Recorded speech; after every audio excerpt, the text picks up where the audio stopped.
2005. gada 16. jūlijā 3. reģionālajā nodrošinājuma centrā Ādažos notiek starptautiskās miera nodrošināšanas operācijas Latvijas karavīru un zemesargu pavadīšanas ceremonija uz Dāniju, no kurienes viņi pēc mēneša dosies pildīt dienesta pienākumus uz Kosovu.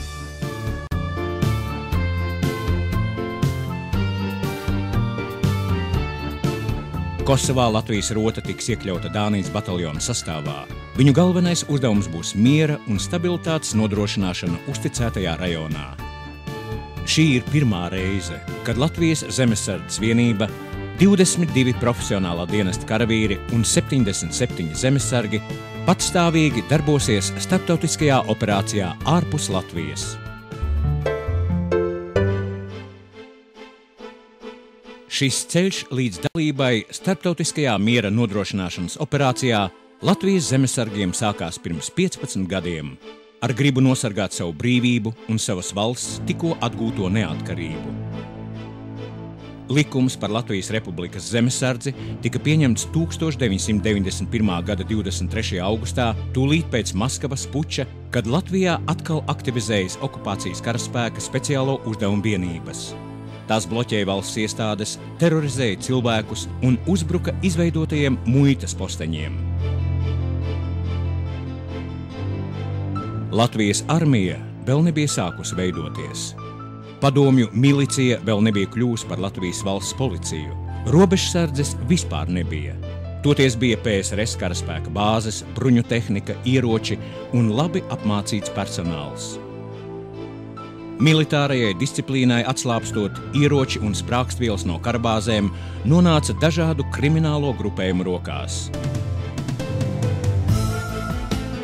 Latvijas valstī bija vajadzīga totāla aizsardzības sistēma, kas spētu nodrošināt arī iekšējo kārtību. Jau nākamajā dienā pēc likuma pieņemšanas tiek izdota zemesardzes priekšnieka pirmā pavēle – sākt zemesargu kandidātu reģistrāciju pašvaldību teritorijās. Dažu mēnešu laikā 35 teritoriālajos bataljonos iestājās vairāk nekā 10 000 cilvēku. Pēc gada brīvprātīgo skaits ir gandrīz 17 000, un zemesardze kļūst par lielāko militāro organizāciju. Nepietiekami apbruņoti un nepietiekami apmācīti, dažādi ģērbušies pirmajos gados, zemesargi darīja visu. Sargāja valsts robežu, cīnījās pret kontrabandistiem, ķēra likumpārkāpējus, dzēsa ugunsgrēkus, cīnījās pret plūdiem, bloķēja PSRS karaspēka daļas. Cilvēkiem trūka pieredzes un materiālās iespējas. Viņi kļūdījās un mācījās no savām kļūdām. Dažāda vecuma, dažādi izglītoti, visdažādāko profesiju pārstāvi tomēr spēja vienoties par galveno. Viņi visu darīja no sirds un baudīja tautas uzticību. Nevelti tolaik radās teiciens: zemesargs nav profesija, tas ir dzīvesveids. 1994. gada rudenī Latviju atstāja pēdējā PSRS karaspēka daļa. Nākošā gada maijā tiek uzspridzināts augstā kara un dzelzs priekškara simbols Skrundas lokators un tiek izstrādāta jauna Latvijas ārpolitikas koncepcija, kurā paredzēta valsts integrācija NATO. Baltijas valstu virzība uz demokrātijas pasauli vairs nav apturama.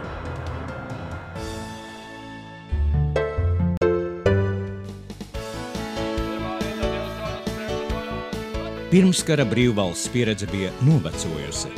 PSRS bruņotajos spēkos iegūtās zināšanas vairs nederēja. Zemesardzei, tāpat kā citām atjaunotās valsts struktūrām, visvairāk trūka profesionāli sagatavotu un uzticamu speciālistu. Tāpēc par zemesardzes prioritāti tika noteikta izglītības un militārās apmācības sistēmas izveide. Lai nodrošinātu tūkstošiem brīvprātīgo apmācību, jau gadu pēc dibināšanas tiek izveidots Zemesardzes kājnieku mācību centrs Cēsīs, kur Lielbritānijas instruktoru vadībā notiek pirmie vadu komandieru kursi. Kursos iegūtās zināšanas vadu komandieri nodod tālāk.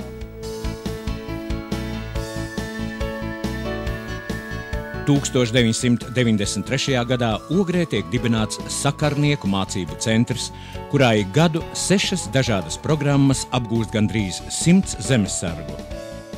Visās zemesardzes brigādēs un bataljonos tiek izveidoti stacionārie sakaru centri, kas darbojas dienas režīmā. Tiek izveidoti arī mobīlie sakaru centri, un katrs ekipāžas loceklis ir savstarpēji aizvietojams. 1995. gadā Dobelē tiek izveidots izlūku mācību centrs, kurā par pasniedzējiem strādā arī ASV un Lielbritānijas instruktori.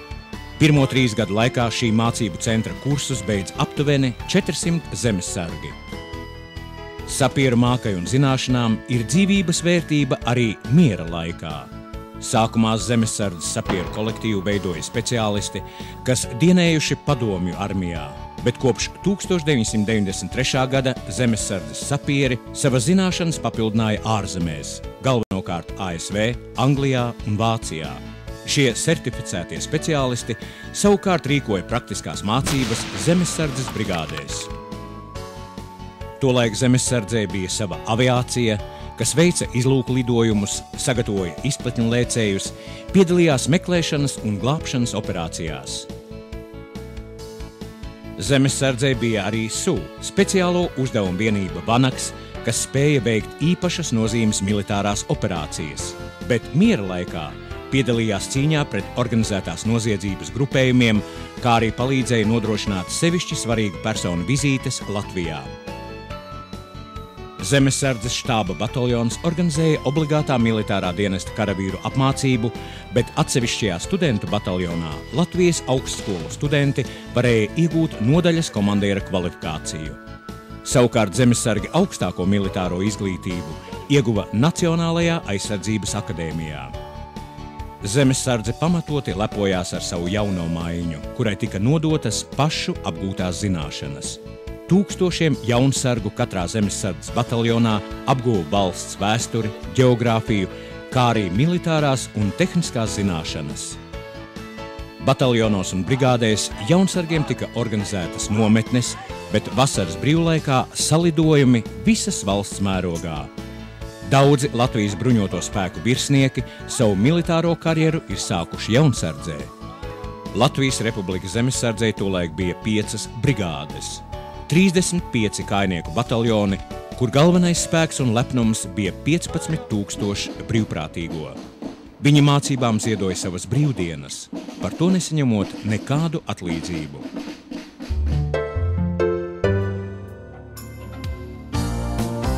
15 gadu laikā Latvijā ir mainījušās daudzas lietas. Valstī tagad ir sava policija, sava robežsardze, muita un profesionāli bruņotie spēki. Arī zemesardze ir mainījusies, bataljoni un brigādes apvienotas. Sākot ar 2000. gadu pakāpeniski tika apvienotas sākotnēji izveidotās zemesardzes brigādes un bataljoni, pārveidotas un pievienotas Nacionālo bruņoto spēku veidu un vienību sastāvam zemesardzes atsevišķās vienības. 2003. gadā tiek izveidoti 2 zemesardzes novadi ar 10 kājnieku bataljoniem katrā. Uz šīs bāzes tiek veidoti specializēti kaujas atbalsta un kaujas nodrošinājuma bataljoni. Savu specializāciju jau uzsākuši 4 zemesardzes bataljoni. Zemesardzes 34. artilērijas bataljona zemesargi apgūst lielgabalu apkalpes sadarbības principus, šaušanas datu skaitļošanu, artilērijas priekšējo novērošanu, uguns pozīciju piesaistīšanu apvidū un citas artilēristiem nepieciešamās iemaņas. Zemesardzes 17. pretgaisa aizsardzības bataljona zemesargi mācās nodrošināt uguns vadības sistēmu un lielgabalu apkalpju darbību pretgaisa aizsardzības bateriju sastāvā. Zemesardzes 17. pretgaisa aizsardzības bataljona vecākais zemesargs Valērijas Vaskis zemesardzē ir no 90. gadu sākuma, un viņa motivācija būt par savas valsts brīvprātīgu sargu ir balstīta uz personīgo rūgto pieredzi. Padomju okupācijas laikā 1941. gadā Valērija Vaska ģimene bija izsūtīta uz Sibīriju un pavadīja tur ilgus gadus. Sākumā Valērijas Vaskis dienēja zemesardzes 16. bataljonā, bet pēc tā reorganizācijas zemesardzes štāba bataljonā. Pēdējos gadus viņš ir zemesardzes 17. pretgaisa aizsardzības bataljona lielgabala lādētājs. Ikdienā Valērijs Vaskis ir izstāžu sabiedrības Prima izpilddirektors, un viņš ir atbildīgs par visu izstāžu, koncertu un sporta pasākumu, kas tiek organizēti Olimpiskajā Skonto hallē, sekmīgu organizēšanu. Vēl Valērijs Vaskis ir arī ļoti aktīvs sabiedriskajā dzīvē. Viņš ir Latvijas Šaušanas federācijas ģenerālsekretārs un Latvijas Tautas sporta asociācijas valdes loceklis. Zemesardzes 31. aizsardzības pret masu iznīcināšanas ieročiem bataljona zemesargi apgūst masu iznīcināšanas ieroču izlūkošanas un dabas piesārņojuma attīrīšanas specialitātes. Zemesardzes 54. inženiertehniskā bataljona tiltliceju rotas zemesargi mācās darboties ar dažādu tehniku – amfībijām, peldošiem pašgājēju transportieriem, tanku tiltiem. Savukārt bataljona inženiertehniskās un kājnieku rotas apgūst šķēršļu grupas izveidošanu, tās pārvarēšanas un likvidēšanas iemaņas. Šajā bataljonā ir sagatavota NATO ātrās reaģēšanas spēku nesprāgušās munīcijas neutralizēšanas vienība dalībai NATO ātrās reaģēšanas spēku operācijās. Citos bataljonos zemesargi apgūst objektu apsardzes un aizsardzības iemaņas, nodaļas darbību kontrolposteņos un patruļā, darbību apsargājot objektu, rīcību uzbrukumu gadījumā, izlūkošanas, patruļu organizēšanas un citas nepieciešamās zināšanas, kas tiek pārbaudītas praksē. Nodarbībās iesaista arī nosacīto pretinieku, kas veic diversijas un uzbrūk apsargājamam objektam. Zemesardzes studentu bataljona izlūkvada kaujiniece vecākā zemesardze Kristīne Dzedone ikdienā ir plastiskās ķirurģijas māsa. Viņa ir beigusi medicīnas skolu un iestājusies Rīgas Stradiņa universitātē, jo nākotnē vēlas kļūt par ārsti. Kristīnei patīk viņas civilā profesija un tas, ko viņa dara ikdienā operāciju zālē, bet viņai patīk arī tas, ko viņa dara no darba brīvajā laikā kopā ar saviem dienesta biedriem un galvenokārt sestdienās un svētdienās. Zemesardzē Kristīne iestājās 1999. gadā. Vispirms viņa dienēja Zemesardzes 13. kājnieku bataljonā, bet pēc bataljonu apvienošanas viņa ir Zemesardzes studentu bataljona izlūkvada kaujiniece. Viņa ne brīdi nav nožēlojusi sava brīvā laika aizpildīšanas izvēli, jo militārās lietas ir daļēji arī ģimenes tradīcija. Kristīnas brālis dienu profesionālajā militārajā dienestā Sauszemes spēku 1. kājnieku bataljonā. Savukārt Zemesardzes profesionālā dienesta karavīri savas militārās zināšanas papildina Nacionālajā aizsardzības akadēmijā, NBS instruktoru, sakaru un svešvalodu skolās, kā arī ārvalstu karaskolās un dažādos militāros kursos. Dienestu uzdevumu izpildes laikā vai arī mācībās iesaistītie zemesargi tiek atbrīvoti no darba līdz 10 dienām gadā. Tiesa, zemesargu mācības tāpat kā līdz šim lielākoties notiek brīvdienās. Tikai tagad par valsts aizsardzībai veltīto laiku zemesargiem tiek izmaksāta kompensācija. Zemesardzes 27. kājnieku bataljona kaprālis Māris Liepa pirms došanās misijā uz Kosovu strādāja maizes ceptuves baltmaizes cehā. Caur viņa rokām izgāja daudzi tūkstoši baltmaizes klaipiņi, ko Latvijas iedzīvotāji ikdienā lika uz galda. Bet tad nāca aicinājums būt vienam no pirmajiem zemesargiem, kas dotos misijā uz Kosovu, un Māris nolēma izmēģināt. Mācībās Latvijā, pēc tam Dānijā un misijā Kosovā tika iegūta lieliska un dažāda pieredze, ko pēc atgriešanās no misijas Māris varēja sniegt saviem dienesta biedriem no Zemesardzes 27. bataljona. Māris pēc atgriešanās no misijas vēl pabeidz 1. zemesarga jaunāko instruktoru kursu Nacionālo bruņoto spēku instruktoru skolā, un tagad Zemesardzes 27. kājnieku bataljonā ir par vienu pieredzējušu un militāri izglītotu instruktoru vairāk. Zemesardzes 35. kājnieku bataljona virsseržants Ainārs Zarāns ikdienā ir zemnieks savā lauku saimniecībā Preiļu rajona Vārkavas novadā. Lauku saimniecība prasa sūru ikdienas darbu un vīriešu spēku. Bet tomēr aizvadītā gada sākumā, kad izskanēja uzaicinājums zemesargiem doties uz ādažiem, lai uzsāktu gatavošanos misijai Kosovā, Ainārs kārtīgi visu apdomāja un pieteicās dienestam, jo gribējās izbaudīt ko jaunu un izdarīt ko vērtīgu, daudziem cilvēkiem noderīgu. Ainārs pēc atgriešanās no misijas atkal kopj savus laukus, bet tajā pat laikā domā par profesionālo militāro dienestu savā 35. kājnieku bataljonā, jo apzinās, ka viņa pieredze ir noderīga citiem viņa dienesta biedriem. Zemesardze joprojām ir dzīvesveids, nevis profesija vai darbs ar noteiktu stundu skaitu un atalgojumu. Zemesardze nozīmē nesautīgu kalpošanu savai tautai, neprasot, kas man par to būs. Tāpat kā pirms 15 gadiem, zemesargi ir visur, kur vajadzīga palīdzība.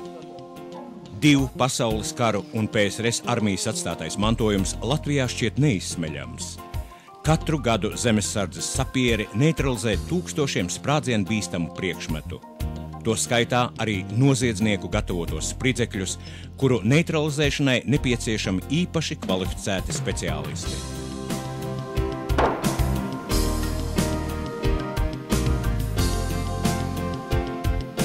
Zemesardzes sapieri piedalās arī plūdu novēršanā, kas gandrīz katru gadu apdraud daudzas apdzīvotas vietas pie upēm. 54. inženiertehniskajā bataljonā ir sagatavotas 8 ledus spridzināšanas grupas, kas var darboties visā Latvijā. Savukārt Zemesardzes 56. bataljona operatīvās grupas ir gatavas cīnīties ar plūdiem un novērst to radītās sekas. Abos Zemesardzes bataljonos ir iegādāts nepieciešamais ekipējums un tehnika. Tāpat kā pavasara plūdi, sausās vasarās Latviju apdraud mežu ugunsgrēki. Zemesardzes bataljona sadarbībā ar Valsts ugunsdrošības un glābšanas dienesta nodaļām piedalās ugunsgrēku dzēšanā, iedzīvotāju informēšanā un evakuācijā, apvidus norobežošanā un dara citus nepieciešamos darbus. Savukārt rudeņos Latviju mēdz apciemot vētras, un zemesargi dara to, kas viņiem jādara – palīdz. Sadarbībā ar Valsts vides aizsardzības dienestu zemesargi rūpējas par dabas resursu saglabāšanu.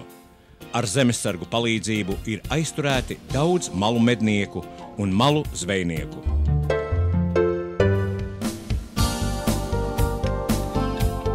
Apgūši zināšanas gan tepat Latvijā, gan ārvalstīs, paši kļūdami par starptautisko militāro mācību dalībniekiem, kā arī saņemdami atbalstu no Latvijas valsts augstākajām amatpersonām, zemesargi ir pielikuši savu roku, lai visi kopīgi iekļautos starptautiskajā vidē, tās organizācijās. 2005. gada 23. augustā 77 Latvijas zemesargi un 22 karavīri sāk pildīt dienestu starptautiskajā miera nodrošināšanas operācijā Kosovā. Latvijas rota ir iekļauta Dānijas bataljona sastāvā, taču tai ir atsevišķs atbildības rajons. Visi Latvijas rotas karavīri ir beiguši 4 mēnešu ilgu pirmsmisijas mācību kursu un ir sagatavoti uzdevumu veikšanai.